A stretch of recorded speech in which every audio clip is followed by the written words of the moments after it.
Are the San Diego Gulls already in trouble? We'll talk about that on this edition of Locked On Anaheim Ducks.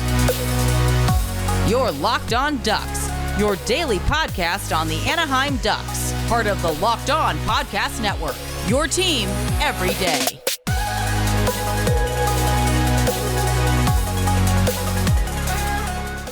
Welcome to Locked On Gulls, which is part of Gulls Thursday. It's part of Locked On Anaheim Ducks. And Locked On Anaheim Ducks is part of the Locked On Podcast Network. I'm your host, Jason J.D. Hernandez. I've been covering minor league hockey for over a decade. I'm currently the public address announcer for the Coachella Valley Firebirds here at Acrisure Arena. And just came off of announcing the Gulls versus Firebirds game. And I will talk about that in great depth in the second and third portions of this podcast. But a reminder, this podcast is free and available across all platforms. And you can find us wherever you get your podcasts and also on YouTube. So make sure to hit that subscribe button. Apologies. I did want to record a couple shows earlier this week, but I had some pretty bad technical difficulties and also was feeling a bit under, actually went to the doctor. I'm still not 100% right now, but I'm doing well enough to announce the game and doing well enough to at least put out a couple of podcasts this week.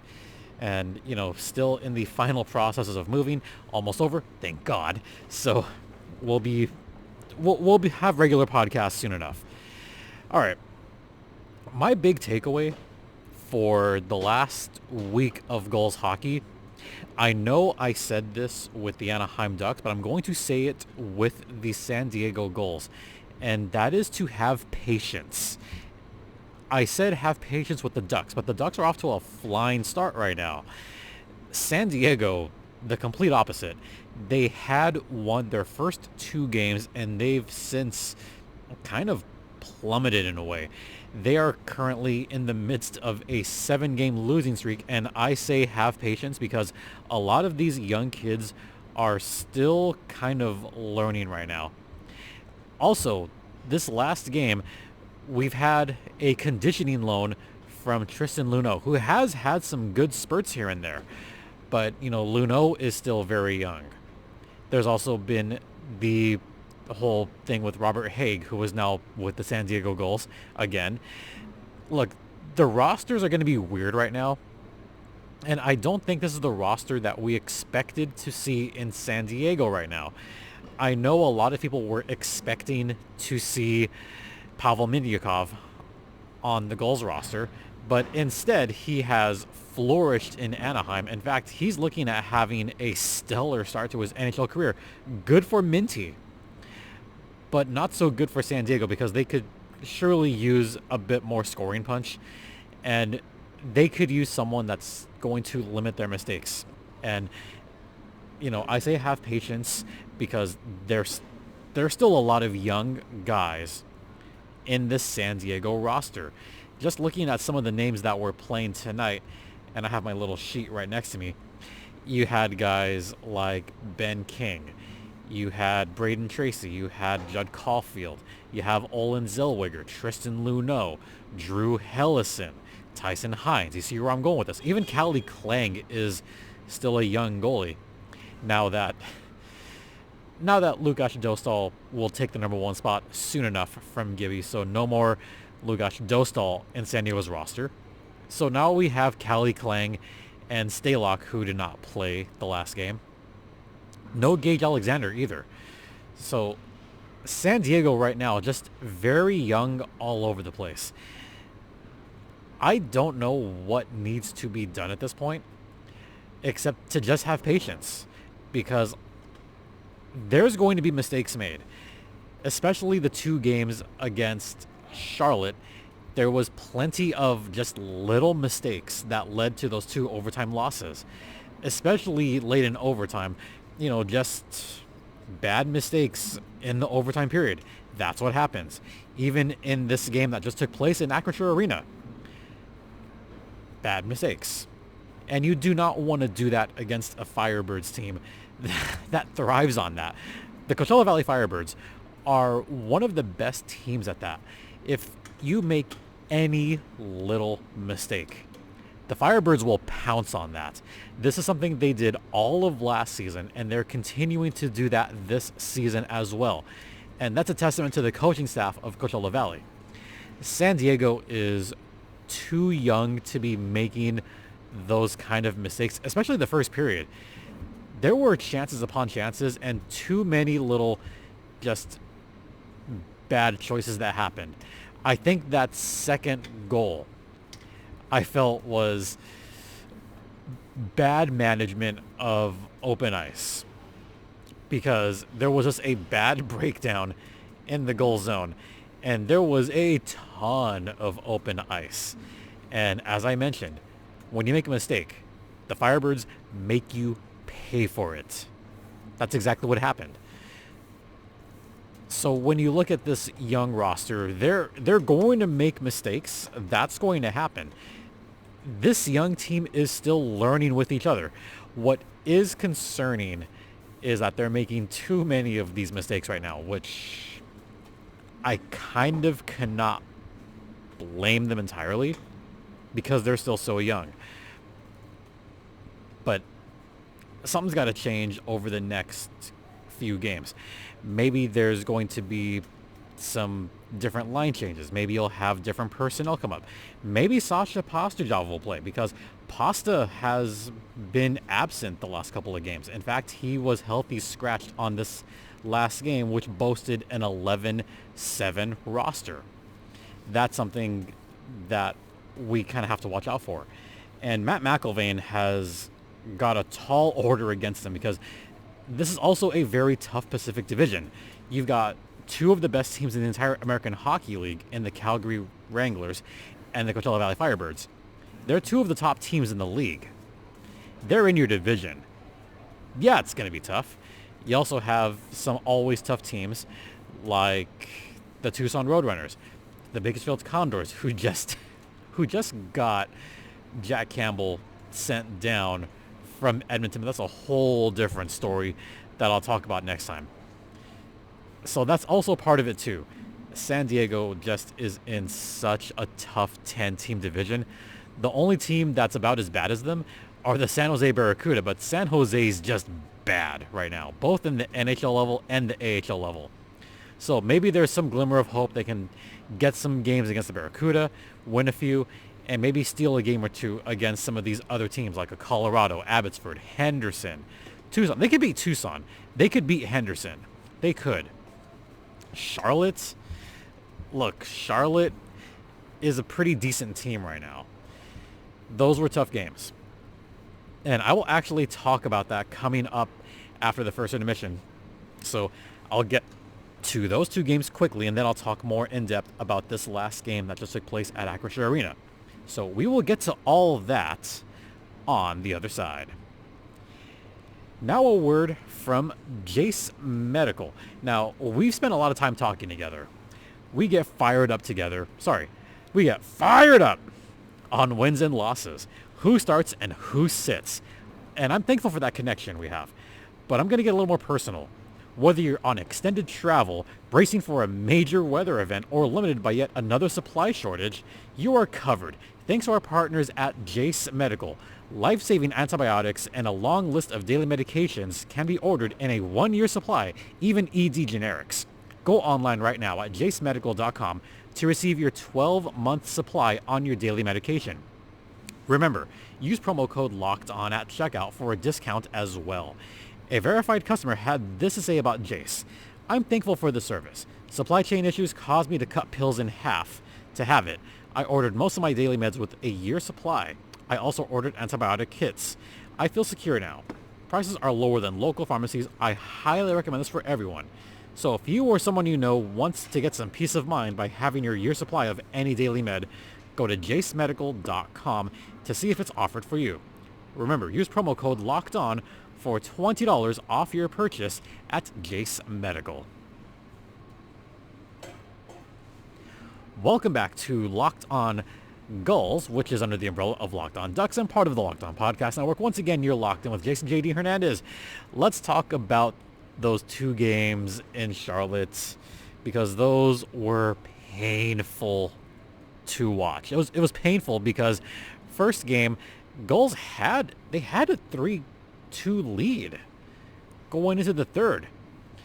That might have been one of the most difficult games to watch from that perspective, and also one of the most frustrating, because San Diego made some bad mistakes at the end of that game, at the end of regulation rather, because the end of that game was just as bad. But the end of regulation, San Diego kind of, I don't want to say they relaxed a little bit, but they almost got to a point where they were playing to just get it out of that immediate 10-foot zone. They were not looking to clear the puck all that much, and I felt that was a big mistake. Look, take the icing. Take the icing. Maybe time will run out. Maybe get it out of the zone more effectively. That's an issue that the Ducks have had in the past. That's kind of an issue the Gulls are having right now, is they're not getting pucks out of their zone and allowing teams to come back in late fashion, which is exactly what happened on the first game. With 3.5 seconds left in regulation, Lucas Carlson picked up some trash from Maki Samskovich and tied the game at 3 goals apiece. San Diego had that game in the bag. They had it. They were not effective in clearing the puck, so it was 3-3 going to overtime, and then Jerry Mayhew scored in overtime to give the Checkers the win. It was bad. What may I have been yelling at my TV a little bit? Yeah, maybe just a smidge.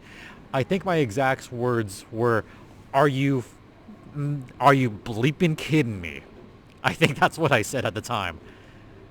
Because it felt like the Gulls, like they had that game. They had it. It is patience. I know it's patience, and I know they're young, and I know they're making mistakes, but that was one of the more infuriating ends of regulation to watch. Just not good at all. Oh yeah, and then they lost. So yeah, there you go. The next night, just as bad. Actually, no, it wasn't as bad because they didn't lose a lead with 3.5 seconds left. No, they lost the lead with about 14.5 minutes left.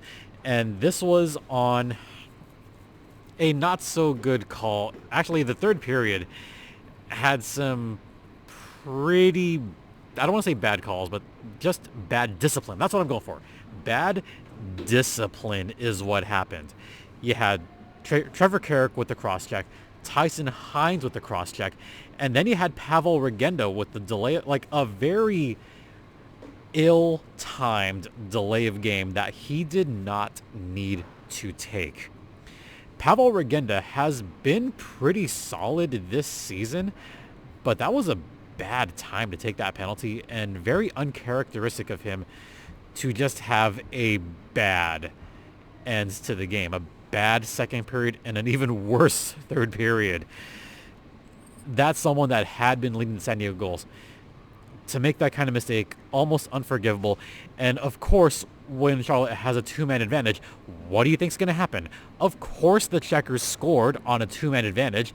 Brendan Perlini scored in the power play. That tied things up. Oh, and guess who got the primary apple on that one? You ready? Former Coachella Valley Firebird, Alexander True. This after the Gulls had a 4-3 lead, and they let that one slip away. So that game goes to overtime. And then Jerry Mayhew scored in overtime. Yeah. Again, Jerry Mayhew in overtime. The are you freaking kidding me moment. Again. So San Diego lost both games in overtime, both at the hands of Jerry Mayhew. And that's when things got a little bit ugly because we had Josh Lapina and Perreault take... These were not smart penalties. And this is why what happened on Wednesday makes more sense. So at the very end of the game, both Josh Lapina and Jacob Perreault got misconducts for abuse of officials. So Lapina wound up, having to take that penalty. Perreault took that penalty.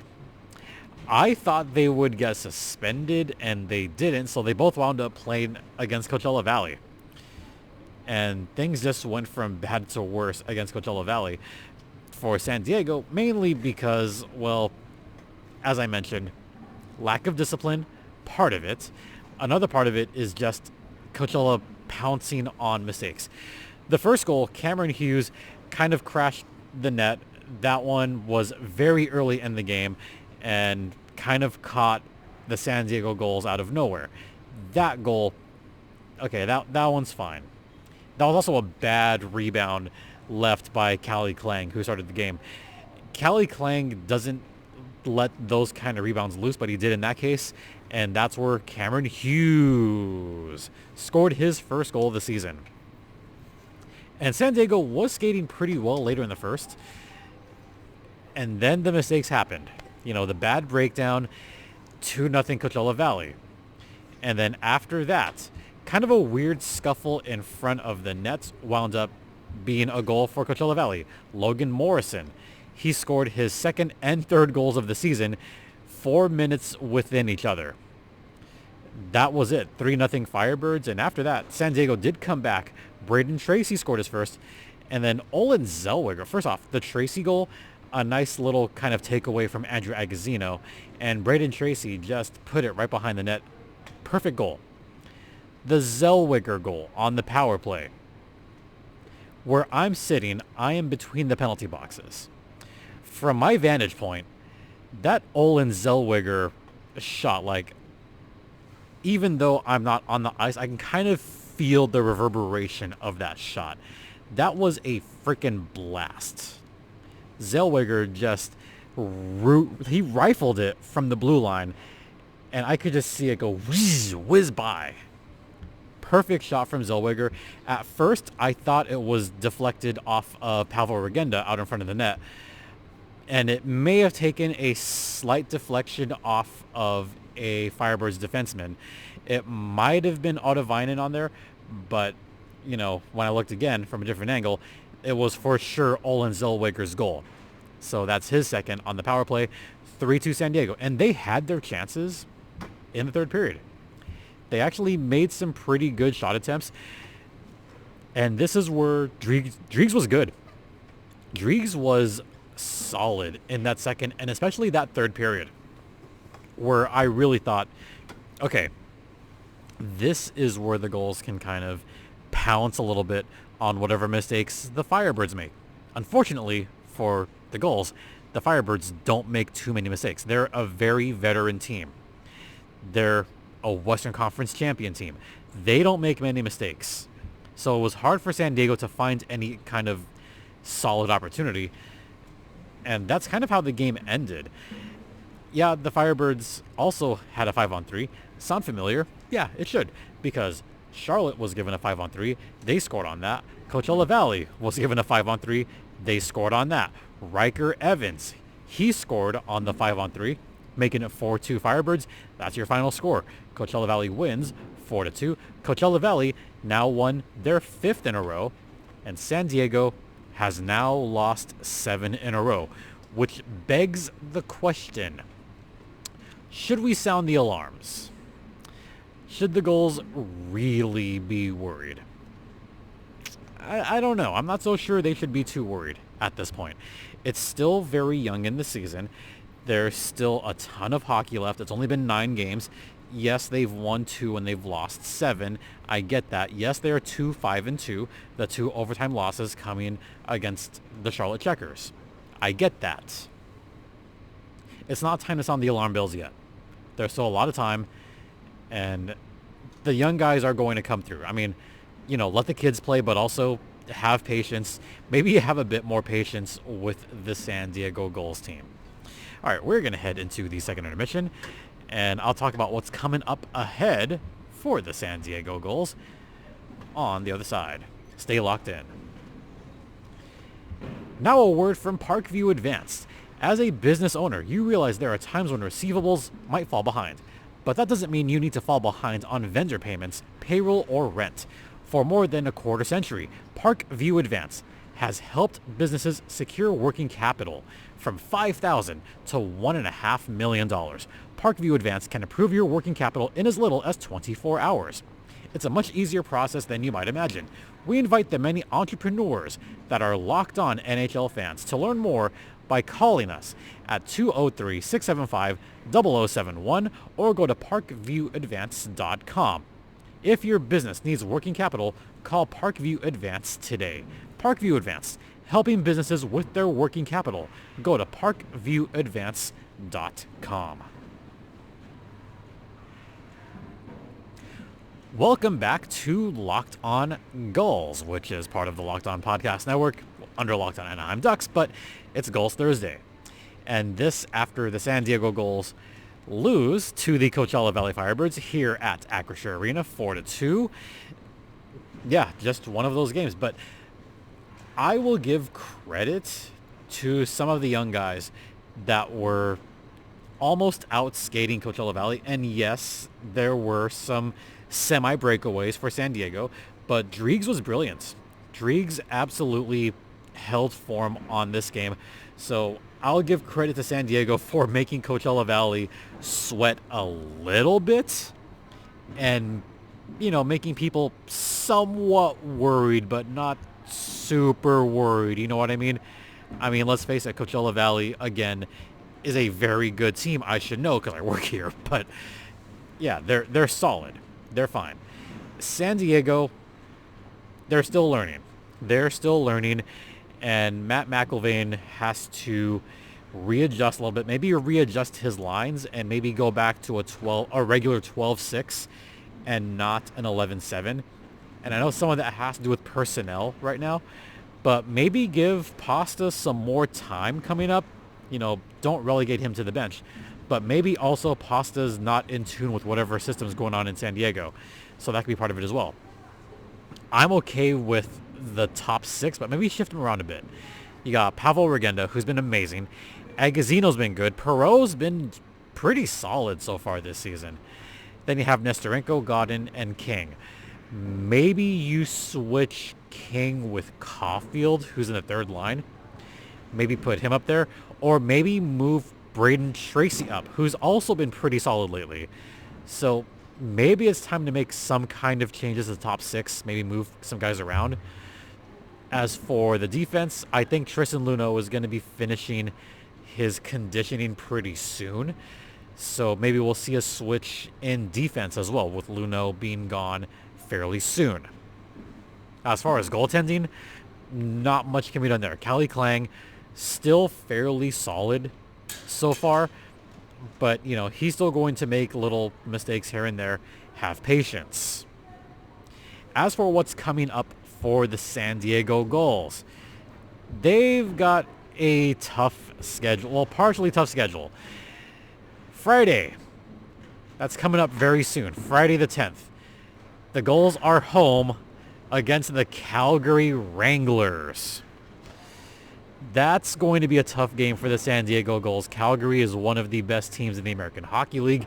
The Wranglers still have Dustin Wolf. For some reason, Dustin Wolf is still not up with the Calgary Flames. So he's stuck with the Calgary Wranglers. I could see Wolfie having a stellar game against San Diego on Friday. So, might be 8 losses in a row. We'll see. Then the following night, Veterans Day against the Colorado Eagles. That's the 11th. And then next Wednesday, the 15th, the Gulls are home once again to take on, you ready for this? The Charlotte Checkers. Oh, but it gets better. Charlotte's back on the 17th. Oh, boy.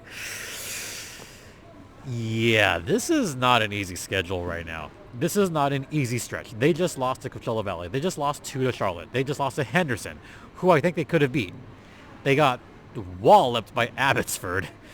They lost a tough one to Tucson and lost to Ontario. So those are your 7 losses in a row. I could easily see this being 8 losses in a row if I'm going to be completely honest with you guys. And I've never been one to lie to y'all. Calgary's good. Calgary's very good. They could beat Colorado. They could possibly steal a game against Charlotte. They'll have home ice this time. Then November 21st, they take on the San Jose Barracuda. There's hope in the horizon.